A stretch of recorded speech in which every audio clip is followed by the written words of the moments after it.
Good afternoon, everyone. I'm Dr. Pallavi Khangar from OBGYN department in KP SIMS, and today's topic for tutorial is infertility. So before going through the topic, we need to know some definitions.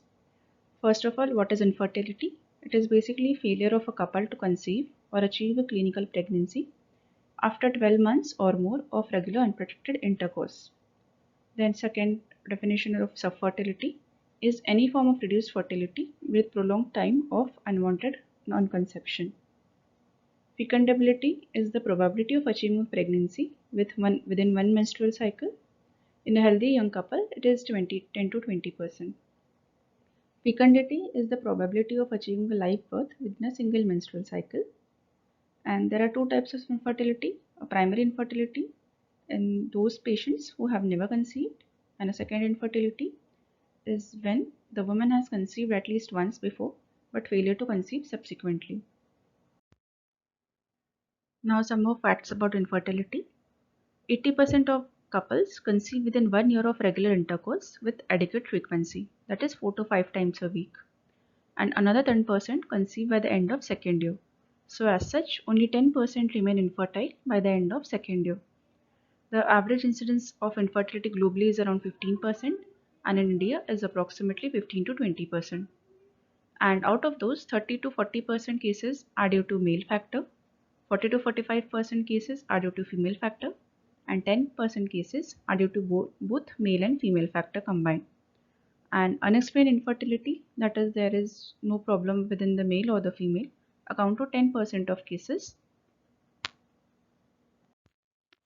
So in order to know what causes infertility, first we need to know what are the factors which are essential for successful conception.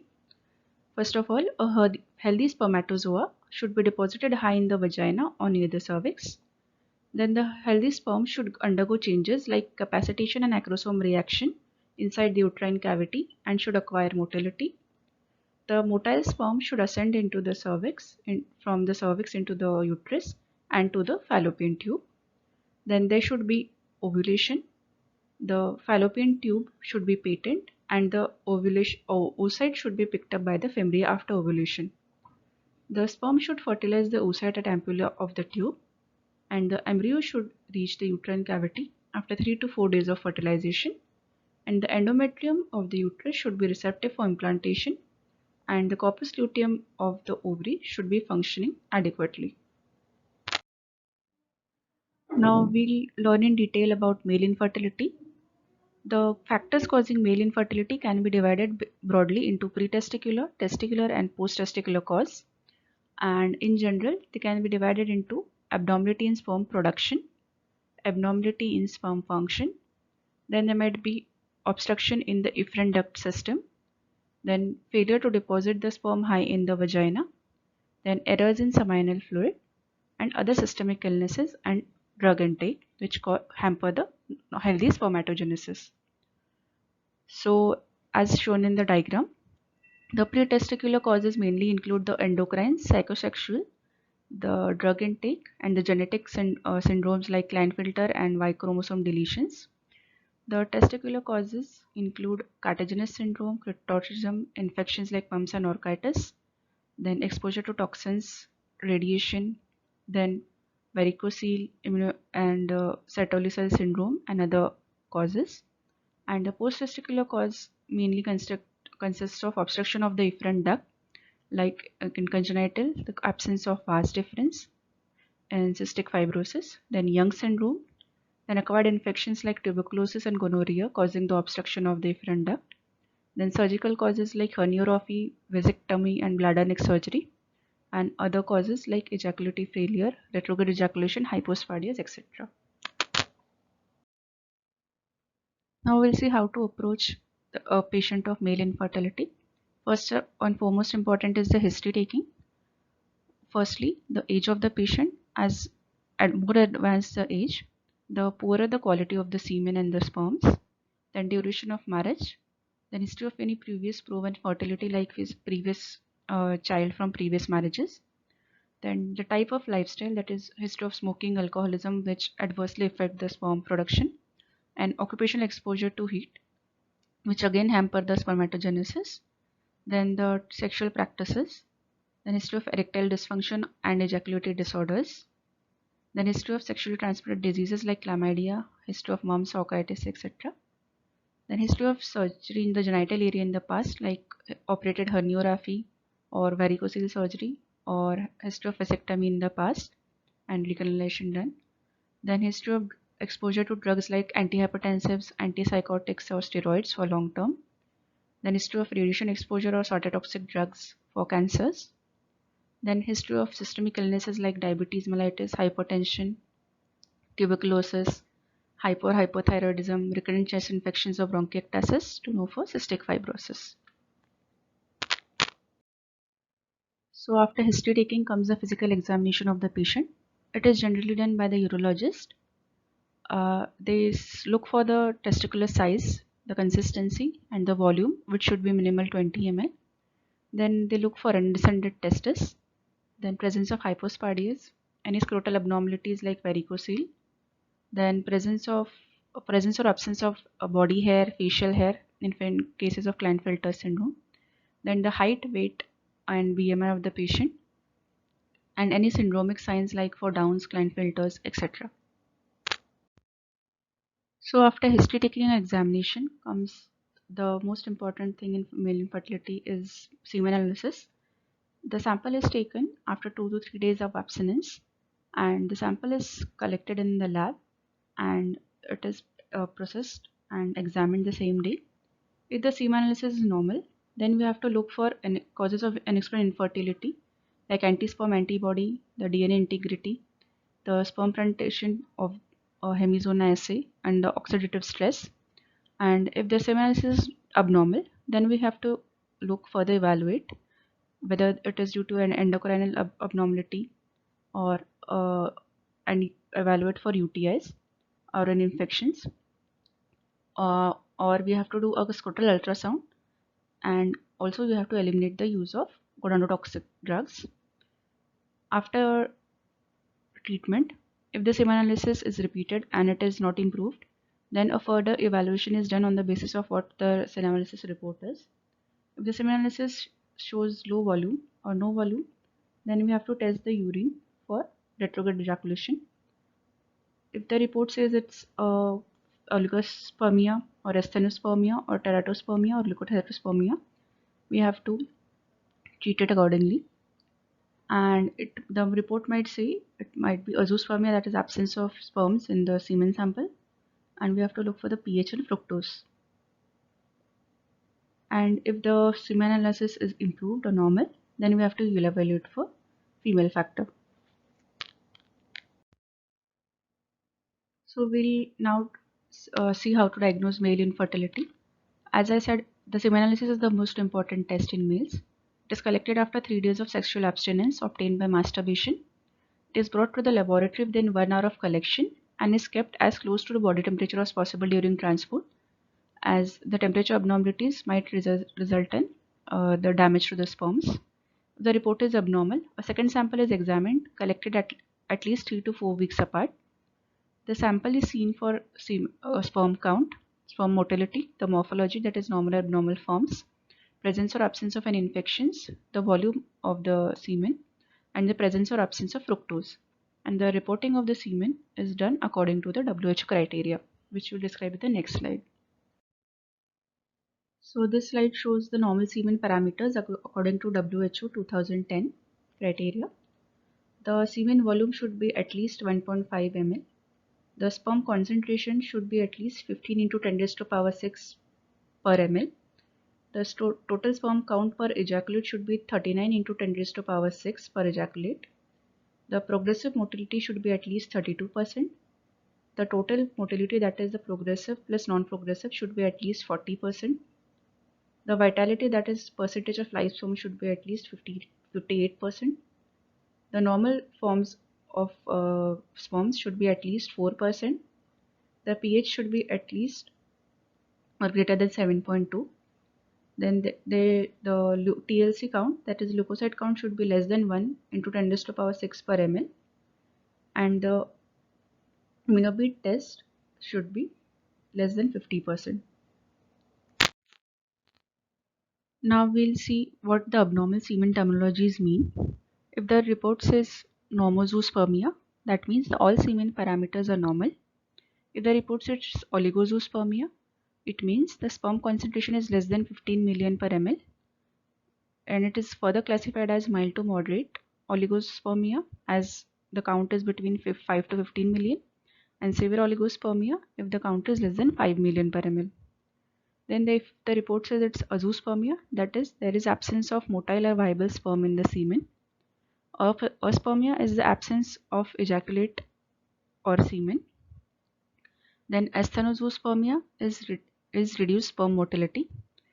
Less than 40% of sperm show total motility, that is progressive, non-progressive, or less than 32% of the sperm showing progressive motility, then it is called as asthenozoospermia. Then teratozoospermia is that the spermatozoa with reduced proportion of normal forms, that is less than 4%, or increased percentage of abnormal forms. Then leukocytospermia is more than 1 million WBCs per ml of semen. Oligoasthenoteratozoospermia is that the all sperms variables are abnormal, that is they are low in count, motility, as well as forms. All the three parameters are abnormal. And necrozoospermia is all the sperms are non-motile or non-viable, that is dead. Now this chart shows how to evaluate a person with abnormal semen analysis, which is unexplained apparently. That is either azoospermia, that is not a no motile sperms, or oligospermia, that is severe oligospermia, which is count less than 5 million per ml. Then we need to do the hormonal study. We need to look for the fructose content of the seminal fluid, as well as the microscopic study of the semen to look for pus cells or leukocytospermia. Now in the hormonal study, we do the TSH, the testosterone level, the prolactin, as well as the FSH levels. Now if the TSH is high, the person is having hypothyroidism, and we need to correct it by starting antithyroid drugs like levothyroxine. Then if the testosterone concentration is low, then it is a dysfunction of the hypothalamo pituitary axis, or there is dysfunction of the Leydig cells. Then the treatment for this is injection HCG 5000 units or injection HCG plus pure FSH 3 times a week, or a GnRH subcutaneous injection or infusion. Then if after giving this treatment, if the patient is responsive, it is hypogonadotropic hypogonadism, and if the patient is unresponsive, that means the patient is having Klinefelter syndrome, that is testicular feminization syndrome. It is confirmed by karyotyping, which will show the karyotype XX, XX and Y. Then if the prolactin levels are high, we have to give the dopamine agonist for suppression of the prolactin levels. And if the FSH is high, then the possibilities are of testicular failure with a small testicular volume, and the causes might be Klinefelter syndrome, Sertoli cell-only syndrome, or testicular atrophy. And such patients are not able to have their own child and need to have an adoption or artificial insemination with the donor sperm. Now, if the FSH concentration are low or undetectable, then it leads to hypogonadotrism, and if the patient is having associated anosmia, it leads to Kallmann syndrome, and the treatment is injection HCG 5000 international units 3 times a week. Now, if the FSH levels are normal with a normal testicular volume, we need to do a testicular biopsy to know the cause of severe oligozoospermia. And if the testicular biopsy shows that the spermatogenesis is normal, then the cause might be an obstruction to different ducts, and we need to bypass the obstruction by doing a vasovasostomy or a vasoepididymostomy. And if both of them fail, we need to do a TISA-PISA, that is testicular sperm extraction or percutaneous testicular sperm aspiration, and followed by IVF or ICSI. And if the spermatogenesis is absent, then there is destruction of the tubular epithelium. So the patient needs to have a artificial insemination with the donor sperms. Now, if the fructose content of the seminal fluid is absent, then there might be chances of congenital absence of seminal vesicles or a pastoral duct obstruction or both. And such patients need to have a TISA or PISA done, followed by ICSI. Now, if the microscopic study of the semen shows presence of pus cells or leukocytospermia, we need to give them a prostatic massage, followed by collection of the smear and culture and appropriate antibiotics like doxycycline or erythromycin. Now, if the semanalysis shows a low volume of semen, that is less than 1 ml or absence of semen, then we need to examine the post-ejaculatory urine, and if it is positive for sperms, it indicates a retrograde ejaculation, and if it is negative for sperms, then we need to do a transrectal ultrasound for seminal vesicle abnormality and ejaculatory duct obstruction, the management of which have been described in the previous slide.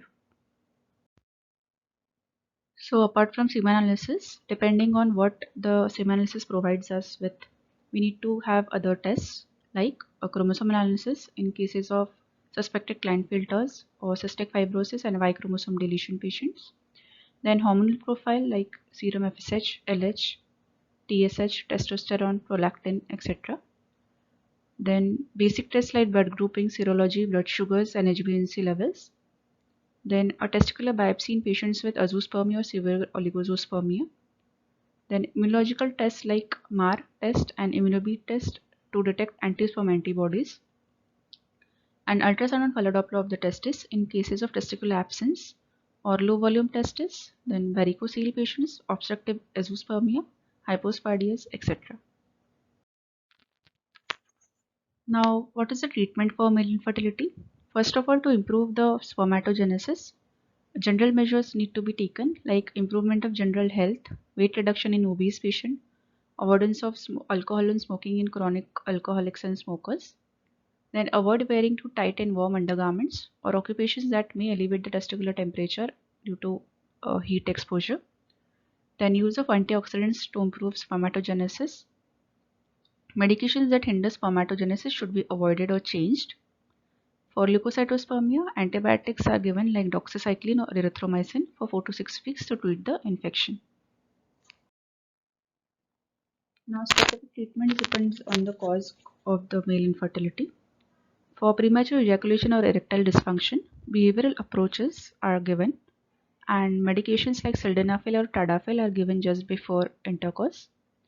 Then pulsatile GnRH therapy like HCG, HMG or pure FSH injections are given in hypogonadotropic hypogonadism, which promote spermatogenesis.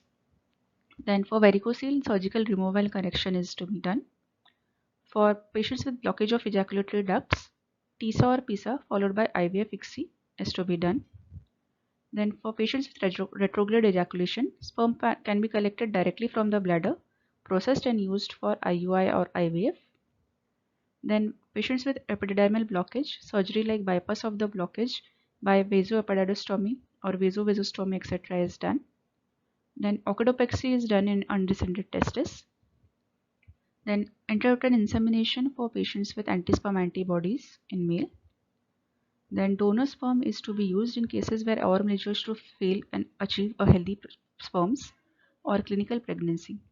For example, like in patients with hypogonadotropic hypogonadism, teratoasthenozoospermia, and genetic abnormalities like Klinefelters or Y chromosome deletion patients.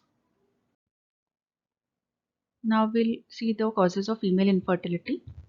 They are broadly classified into the pelvic causes, tubal factor, uterine factor, ovarian causes, cervical factor, and other causes like hormonal, like diabetes, thyroid, hyperprolactinemia, etc.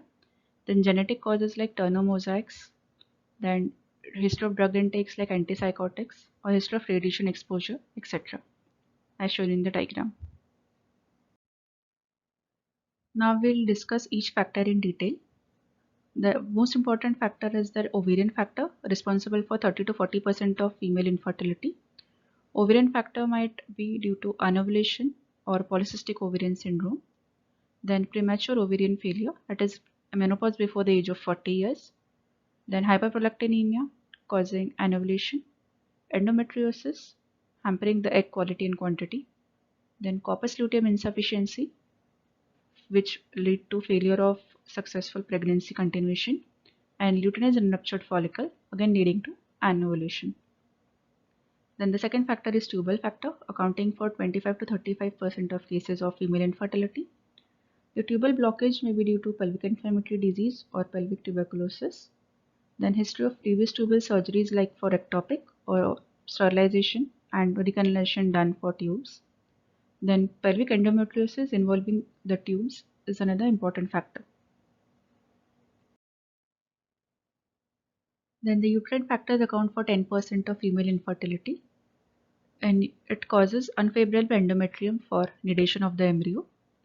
The causes might be a fibroid, like submucosal fibroid hindering implantation, or a cervical fibroid hindering fertilization. Then endometritis chronic, that is tuberculosis. Then synechial formation due to multiple DNEs or due to endometrial TB. Congenital malformations of the uterus like unicornate uterus, septate, subseptate, or bicornate uterus. Then the cervical causes are 5% responsible for infertility, and it leads to ineffective sperm penetration inside the cavity. The causes include chronic cervicitis, then immunological factors, that is anti-sperm antibodies, and presence of cervical fibroids or polyps. Then pelvic causes like pelvic inflammatory disease, endometriosis, etc. also contribute to infertility. Then vaginal causes include vaginal atresia, transvaginal septum, septate vagina, etc. Now, apart from the causes mentioned before, other causes of female infertility include a dysfunction in the hypothalamic pituitary axis. The hypothalamic causes include excessive exercise or excessive stress, extremely low weight, Kallmann syndrome, then hyperprolactinemia and hypopituitarism in pituitary like Seehan syndrome and Siemens disease, then craniopharyngioma, that is tumor in the pituitary, then cerebral irradiation to the pituitary. The history of radiation exposure or chemotherapy to the ovaries as well as surgical removal of the ovaries also contribute to the ovarian dysfunction. Then the dysfunction in the performance of sexual act like dyspareunia also lead to infertility. The uterine and tubal causes and cervical causes have been described already previously. Now, how to approach a patient with female infertility? First, we'll again start with the history. The age of the patient is important as the age advances, the quality of the egg and the number of eggs produced by the woman also decreases.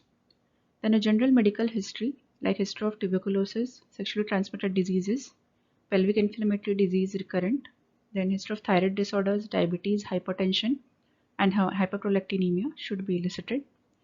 Then history of surgeries in the past like tubal surgery for tubal ligation or ectopic, then history of fibroids surgery or history of endometriosis operated in the past or like chocolate cyst of the ovary should be elicited. Then menstrual history, whether the cycles are regular or irregular and how is the pattern of her menses. Then previous obstetric history, like history of excessive blood loss in the previous deliveries. Then history of recurrent abortions and suction evacuation done for them to rule out adhesions. And history of puerperal sepsis or infection in the past. Then contraceptive history, that is the history of use of OC pills or injectable progestrogens or copper T insertion should be elicited. Then history of sexual problems like dyspareunia, coital frequency should also be taken. Then after history taking comes the examination. The general examination for the patient like height, weight, BMI, then obesity, presence of galactorrhea, thyroid enlargement. Then look for signs of PCOS like hirsutism, acne, acanthosis nigricans, and presence or absence of secondary sexual characteristics. Then in systemic examination, look for hypertension, any heart diseases or thyroid disorder, etc. Then on gynecological examination, you have to look for vaginitis, undue long cervix, the status of the hymen, the uterine size and mobility, presence or absence of any tumor masses, any vaginal septum, any polyps or fibroids. Then we look for PID, then nodularitis in the pouch of Douglas. Then it's important to review the previous diagnostic tests done by the couple and their results to decide the further approach for treatment. And in cases of Mullerian agenesis or intersex, further investigations for infertility should not be done. The corrected abnormality should be treated first prior to investigations. So after history and examination comes the investigations. Now after the semen analysis has been done, which is if normal, then investigations for the female partner include the assessment of the ovarian function, whether she is ovulating or not. It is done by recording the basal body temperature, which if biphasic, it is an ovulatory cycle, and if it's monophasic, then it is an anovulatory cycle, and we need to further evaluate for the cause of anovulation. Then another test for ovulation is endometrial biopsy, which is done between the date 21 and 23 of the cycle. If the endometrial biopsy result shows that the endometrium is in a non-secretory phase, it again uh, it again indicates anovulation and further evaluation is needed. And if it shows the endometrium in secretory phase, then whether the secretory phase is in phase, then indicates ovulation, and if it is out of phase, then it indicates luteal phase defect, and which needs further confirmation. Then the cervical mucus study used also be done for the presence or absence of anti-sperm antibody, or the presence of ovulation like Fern test. Then the test for tubal patency like hysterosalpingogram or laparoscopic chromatocontribution can also be done. And for confirmation of ovulation, for day 21 serum progesterone is done. If its levels are less than 3 nanogram per ml, then indicates anovulation, and if it's more than 6 nanogram per ml, it indicates ovulation. Now we'll see what are the tests for ovulation. There are indirect tests as well as direct tests. The indirect tests include the menstrual history, whether her cycles are regular or not. If they are regular, it indicates more towards ovulatory cycles. Then the basal body temperature, which is if biphasic, it indicates ovulation. The cervical mucus study, that is Fern test. Then the vaginal cytology. Then hormonal estimation like serum progesterone, serum LH, urinary LH, and serum estradiol. Then endometrial biopsy between day 21 and 23, and a transvaginal sonography to look for ovulation. The direct tests include a laparoscopy, which shows ovulation, and a conclusive test is pregnancy, that is ovulation has definitely occurred. Then anti-Mullerian hormone is a test done for ovarian reserve, especially in elderly females, that is age more than 35 years, or in premature ovarian failure patients, even if they are young. Now we'll see the tests for tubal and uterine status. First is Rubin's air insufflation test, in which air is pushed through the cervix, and we auscultate the abdomen and look for the hissing sound if the tubes are patent, but it's not a very confirmatory test. Then the routinely used test is hysterosalpingography, in which a dye is pushed to the cervix and serial X-rays are taken for abdominally, and we look uh, for the flow of the dye in the pelvic cavity, if it's present or not. As it also tells the status of the uterus, presence of any fibroids, polyps, or any blockage of the tubes, etc. Also uterine malformations like bicornuate or septate uterus, etc. Then the next test is the sonosalpingography, in which water is pushed through the cervix and ultrasound is done and look for the flow of the liquid through the tubes and the uterus. Then hysteroscopy and laparoscopy with chromoperturbation is another test done, in which a hysteroscope is introduced into the uterine cavity. We look for the blockage, any malformation in the uterus, or and the patency of the corneal ends of the tubes, and we push a dye from the cervix and we look for the flow of the dye through the tubes, patent tubes, into the pelvic cavity directly through laparoscopy. Phalloscopy is in which it is a test in which we put a scope through the fallopian tubes directly, and ultrasound is done to look for any fibroids or any ovarian pathologies, etc. Then the indications for laparoscopy in infertility include age more than 35 years, any abnormal HSG, failure to conceive after reasonable period, at least 6 months of normal HSG, women with comorbid pelvic pathologies like PID or endometriosis, and patients of unexplained infertility. It is also an operative procedure for ovarian drilling in PCOS patient, in reconstructive tubal surgeries for doing adenolysis in endometriosis patient or PID patient. Fulguration of endometrial implants can be done, and gift and ZIP procedures. The benefits of laparoscopic evaluation is that we can look for the detection of tubal patency, blockage, motility, hydrosalpin changes, etc. in the tubes. Then for ovaries, we can see for PCOS changes, endometriosis, and PID. For the uterus, we can look for anomalies or fibroids, etc. The peritoneal factors, that is adhesions, PID, endometriosis, tuberculosis, can be seen by laparoscopy. And apart from diagnosing, it is also a therapeutic test in the same setting. So laparoscopy is a gold standard test in infertility. Now the test for cervical factor, that is the sperm function test, include a postcoital or Sims-Horner test, then cervical mucous penetration test, hamster egg penetration test, hypoosmotic swelling of flagella, and computer-assisted semen analysis.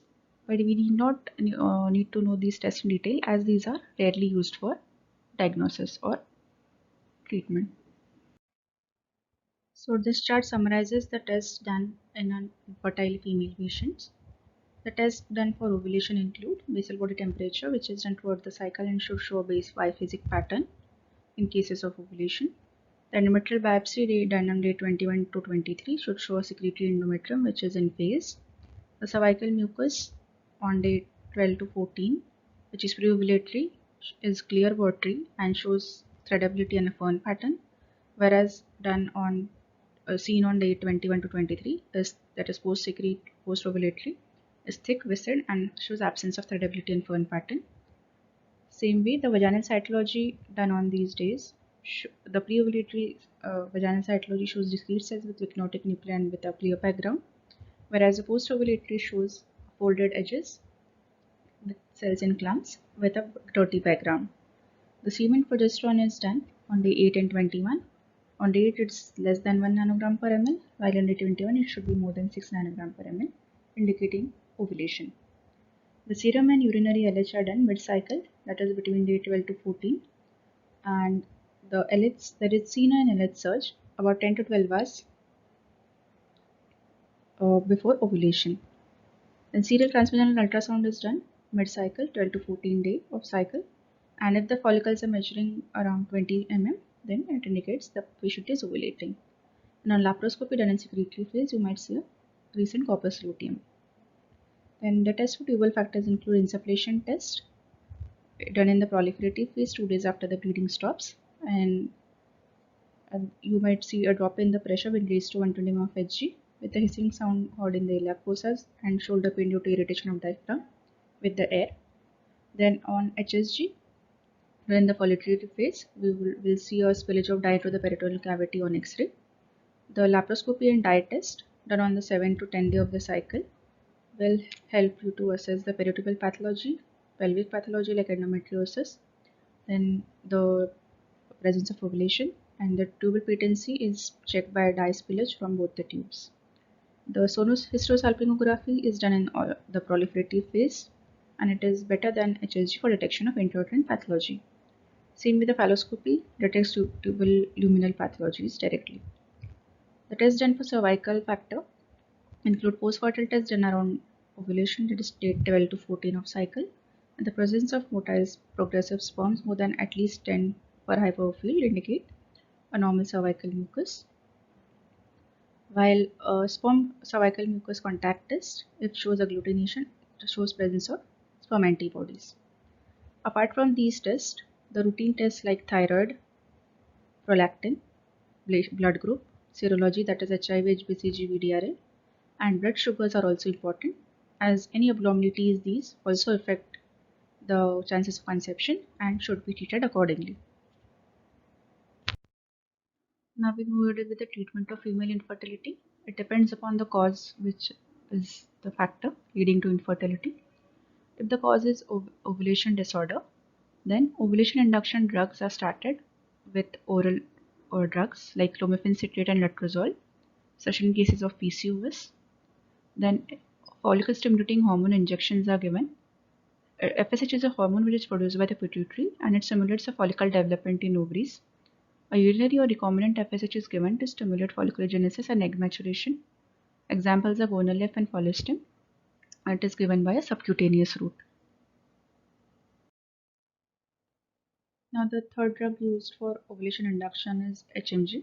It is a combination of FSH and LH in different percentage. It is given for folliculogenesis and ovulation induction in patients with pituitary dysfunction. And the examples of HMG are Menopur, Ripronix, etc. It is given by intramuscular or subcutaneous route. The next drug given is human chorionic gonadotropin. It stimulates the follicles to mature and ovulate. It is given in combination with other ovulogens like CC, that is clomiphene citrate or FSH or HMG. It is given intramuscular or subcutaneous. Then another drug used for ovulation induction is gonadotropin releasing hormone and its analogs. It is used for women who ovulate premature follicles during HMG treatment. It delivers a constant dose of GnRH to the pituitary to downregulate the natural ovarian follicle production and allows the doctors to induce follicle growth by exogenous FSH. It is given by intranasal spray or subcutaneous injection. The other drugs used are gumopiprine and cabergoline, which stimulate ovulation by inhibiting the prolactin production. Examples are Parlodel, Cyclocet, Cabergoline, etc., which is given orally. Then metformin is used to reduce insulin resistance in obese, diabetes mellitus, or PCOS patients who do not respond to oral ovulations. And dexamethasone is given to patients with immunological factors. Now, treatment of other factors of infertility. For luteal phase deficiency, the natural progesterone supplementation 100 mg twice a day from day of ovulation till 10 weeks of pregnancy. In luteinized enriched follicle, injection HCG 5000 to 10,000 international units is given intramuscular for the rupture of follicle. Then laparoscopic ovarian drilling in PCOS patients with clomiphene citrate resistance and hyperandrogenism is done. Then surgical removal of prolactinomas and adrenal tumors. For tubal factors, tubal obstruction, tubal cannulation or tuboplasty is done. And recannulation is done for post-tubal ligation patients. Then laparoscopic adhesivolysis, drainage of chocolate cyst or other cyst for severe endometriosis patients is done. Then myomectomy or polypectomy for patients with submucosal fibroids or polyps is done. Then for patient with Mullerian agenesis or Mullerian anomalies, metroplasty, septum resection is done. Then correction of diabetes, thyroid disorders, hyperprolactinemias, hypertension and tuberculosis is done. Ovum or egg cryopreservation in cancer patients who require chemoradiotherapy is done. Now we'll see what is IUI or intrauterine insemination. In this, the motile sperms are deposited directly inside the uterus, bypassing the cervix with the help of a catheter to increase the chances of fertilization. It is the first line of management where there are problems such as a hostile cervical mucus, anti-sperm antibodies, a male fertility problem like oligospermia or premature ejaculation, or when fertilization is to be done with donor sperms. Then unexplained fertility with failed 3 ovulation induction cycles. Tubal patency of female partner must be assured before doing an IUI. And in order to increase the chances of success, the ovulation is monitored. Ovulation induction is also done simultaneously, and the sperms are prepared and processed to maximize motility and reduce the debris. Now, other modality of treatment is in vitro fertilization and intracytoplasmic sperm injection. IVF and ICSI are assisted reproductive techniques where the fertilization of sperms and eggs is done outside the body in laboratories and the embryos are transferred inside the uterus. IVF is indicated in patients with a tubal factor, severe endometriosis with tubal involvement, premature ovarian failure, an elderly couple, a male factor is main problem like severe OATS or azoospermia, multiple failed IUI, unexplained infertility who have failed other modalities of treatment, and women with a genetic risk in which IVF and pre-implantation genetic diagnosis is done. Now, in assisted reproductive technique, the stimulation of ovaries is done with injectable ovulogens like FSH or HMG to produce more than one egg along with the pituitary desensitization with GnRH or analogs. Follicle monitoring is done and the rupture of follicle is induced and ovum pickup is done in IVF labs. The embryos are prepared in the laboratory and embryo transfer is done on day 3 or day 5 post the pickup. The serum beta HCG levels are done on day 12 to 14 post-transfer to check for the clinical pregnancy, and USG is done 5 to 6 weeks post-transfer to see for presence of gestational sac and fetal pole. Now, surrogacy is done in patients with absent uterus or multiple failed IVF cycles. Apart from medications, detailed counseling of the patient and the couple is done to deal with the psychosocial impact of infertility. They explain the course of the treatment, its success and failure percentages, and to help them in proper decision making. So to summarize, the investigation of the infertile couple should be started after 1 year of proper trying by them. The initial investigations of the couple include semen analysis for male factor, hysterosalpingography for tubal factor, serum progesterone or follicle monitoring for evidence of ovulation, ultrasound for any uterine, tubal or ovarian pathology, and basic tests like thyroid, prolactin and sugars. A thorough investigation following abnormal semen analysis is needed to find out the specific cause for male infertility and treat it accordingly. The hysterolaparoscopy is advisable in prolonged infertility patients despite treatment, as it is a diagnostic as well as therapeutic measure. Treatment is done according to the cause, and medical management is done for 3 to 6 cycles, and after that intrauterine insemination is tried for 3 to 6 cycles. IVF for ICSI is considered for severe male factor, for tubal pathology, premature ovarian failure patients, or for elderly couple directly, and give proper counseling and psychological support to the couple throughout the treatment period. Thank you.